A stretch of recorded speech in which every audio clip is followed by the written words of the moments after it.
Perkenalkan, nama saya Samuel Calvin Sitompul. Saya kelas dari PJKRA 22 dengan NIM 62211111014. Di sini saya akan mempresentasikan tentang etika pelatihan. Etika pelatihan merupakan aspek fundamental dalam dunia pendidikan dan pengembangan profesional. Sebagai seorang pelatih atau instruktur, memahami dan menerapkan prinsip-prinsip etika tidak hanya meningkatkan kualitas pelatihan, tetapi juga membangun kepercayaan dan rasa hormat di antara peserta.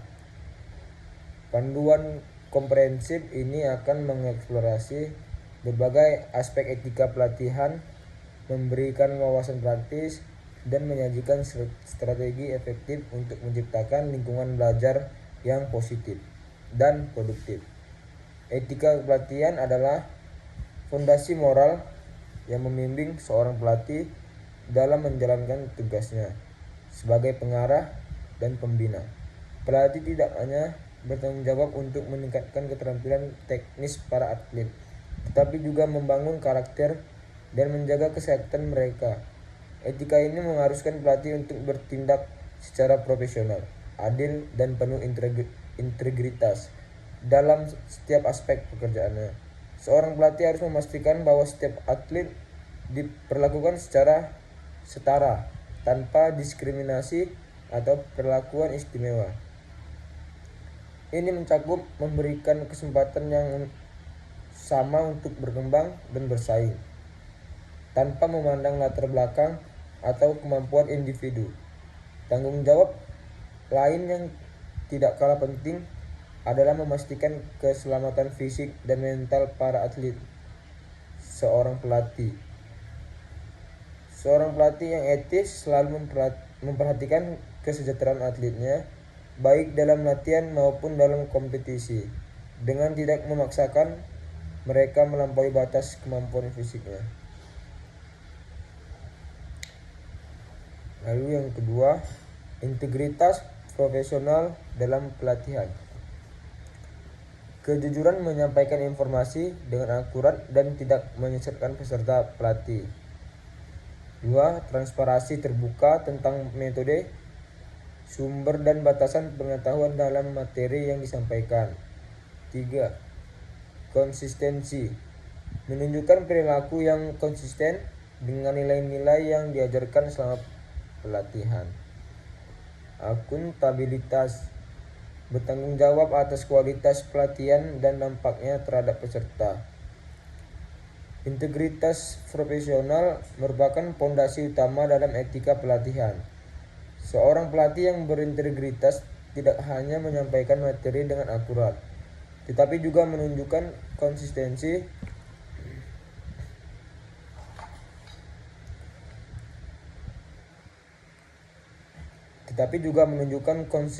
antara ucapan dan tindakan. Hal ini menciptakan lingkungan belajar yang terpercaya dan menginspirasi peserta untuk mengadopsi nilai-nilai etis serupa dan praktik profesional mereka sendiri. Menghormati keragaman dan inklusivitas. 1. Pengakuan keragaman.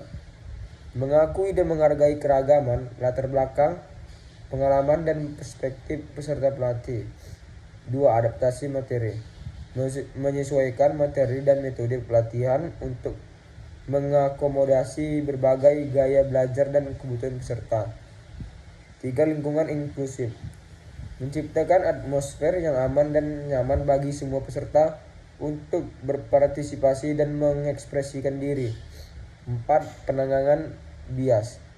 Mengenali dan mengatasi bias pribadi atau sistematik dalam menyampaikan materi dan interaksi dengan peserta.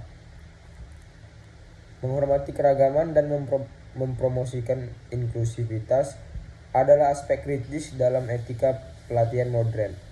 Pelatih yang etis harus mampu menciptakan lingkungan belajar yang mengakomodasi berbagai latar belakang, perspektif, dan kebutuhan peserta. Ini melibatkan kesadaran akan potensi bias, baik pribadi maupun sistematik, dan upaya aktif untuk mengatasi hal tersebut dalam penyampaian materi dan interaksi dengan peserta. Menjaga kerahasiaan dan privasi. 1. Perlindungan data. Menjaga keamanan informasi pribadi dan data sensitif peserta pelatihan. 2. Kesepakatan kerahasiaan.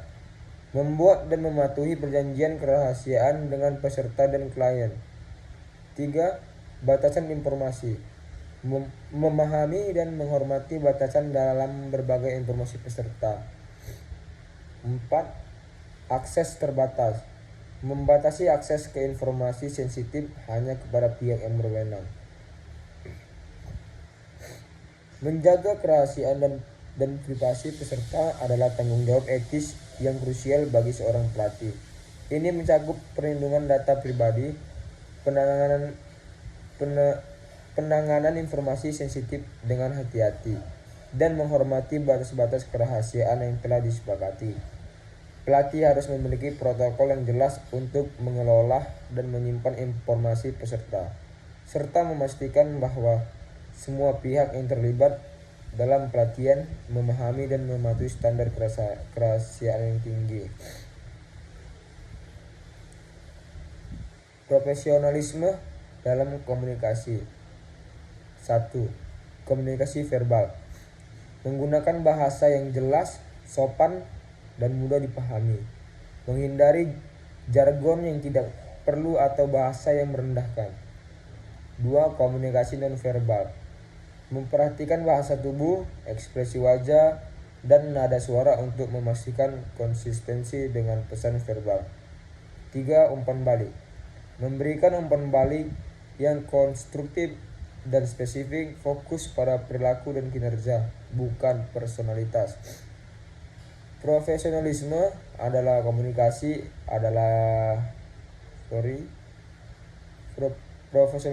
Profesionalisme dalam komunikasi adalah inti dari pelatihan yang efektif. Seorang pelatih yang etis harus mampu menyampaikan informasi dengan jelas, mendengarkan secara aktif, dan memberikan umpan balik yang konstruktif. Ini mencakup kesadaran akan nuansa komunikasi verbal dan non-verbal, serta kemampuan untuk menyesuaikan gaya komunikasi dengan kebutuhan dan preferensi peserta yang beragam. Komunikasi yang profesional juga melibatkan pengelolaan konflik dengan bijaksana dan menciptakan ruang untuk dialog terbuka dan saling menghormati. Pengembangan profesional berkelanjutan. 1. Pembaharuan pengetahuan. Secara konsisten, memperbarui pengetahuan adalah keterampilan dalam bidang keahlian. 2. Refleksi diri. Melakukan evaluasi diri secara rutin untuk mengidentifikasi area pengembangan. 3. Kolaborasi dengan rekan. Berpartisipasi dalam komunitas profesional dan berbagi praktik terbaik. 4. Inovasi metode. Mengeksplorasi dan mengadopsi metode pelatihan baru yang efektif. Pengembangan profesional berkelanjutan adalah komitmen etis yang penting bagi seorang pelatih. Ini mencakup upaya terus-menerus untuk memperbarui pengetahuan, meningkatkan keterampilan, dan mengadopsi praktik terbaik dalam bidang keahlian mereka. Pelatih yang etis tidak hanya fokus untuk penyampaian materi, tetapi juga pada peningkatan kualitas diri mereka sendiri. Ini melibatkan partisipasi aktif dalam konferensi, workshop, dan program sertifikasi, serta melakukan refleksi diri dan mencari umpan balik untuk perbaikan berkelanjutan.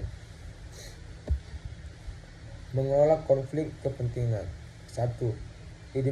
Identifikasi. Mengenali potensi konflik kepentingan dalam peran sebagai pelatih. 2. Mengungkapkan secara terbuka setiap konflik kepentingan yang mungkin ada. 3. Mitigasi. Mengambil langkah-langkah untuk mengurangi atau menghilangkan dampak konflik. 4. Evaluasi. Secara berkala mengevaluasi situasi untuk memastikan integritas pelatih tetap terjaga. Mengelola konflik kepentingan dengan bijaksana adalah aspek kritis dari etika pelatihan. Pelatih harus waspada terhadap situasi di mana kepentingan pribadi atau profesional mereka dapat bertentangan dengan tanggung jawab mereka sebagai pelatih. Ini mungkin melibatkan hubungan pribadi dengan peserta, kepentingan finansial dalam produk atau layanan yang direkomendasikan, atau peran ganda yang dapat mempengaruhi objektivitas. Pelatih yang etis harus transparan tentang potensi konflik, mengambil langkah-langkah untuk memitigasinya, dan jika perlu, mengundurkan diri dari situasi yang dapat merusak integritas pelatihan. Tanggung jawab sosial dan lingkungan. 1. Kesadaran dampak. Memahami dampak sosial dan lingkungan dari praktik pelatihan dan mengambil langkah-langkah untuk meminimalkan dampak negatif. 2. Praktik berkelanjutan.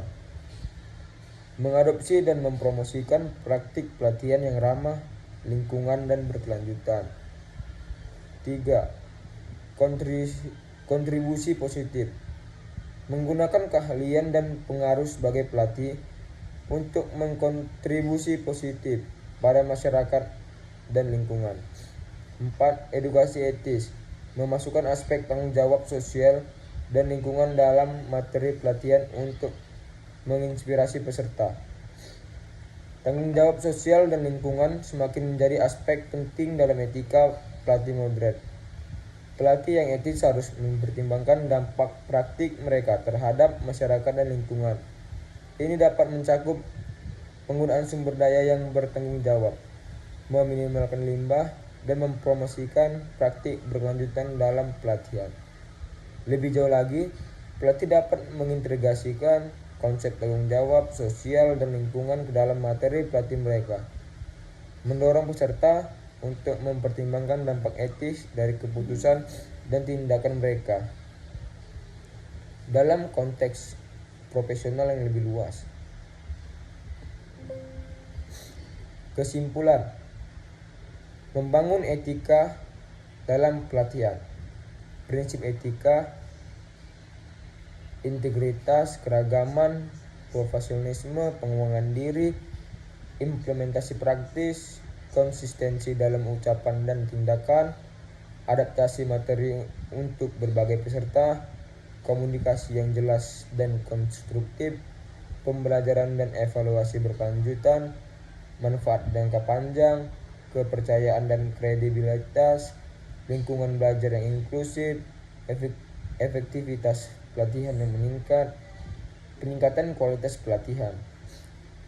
Membangun budaya etika dalam pelatihan adalah tanggung jawab bersama yang membutuhkan komitmen dari semua pihak yang terlibat. Dengan menerapkan prinsip-prinsip etika yang telah dibahas, pelatih dapat menciptakan lingkungan belajar yang positif, produktif, dan berdampak panjang.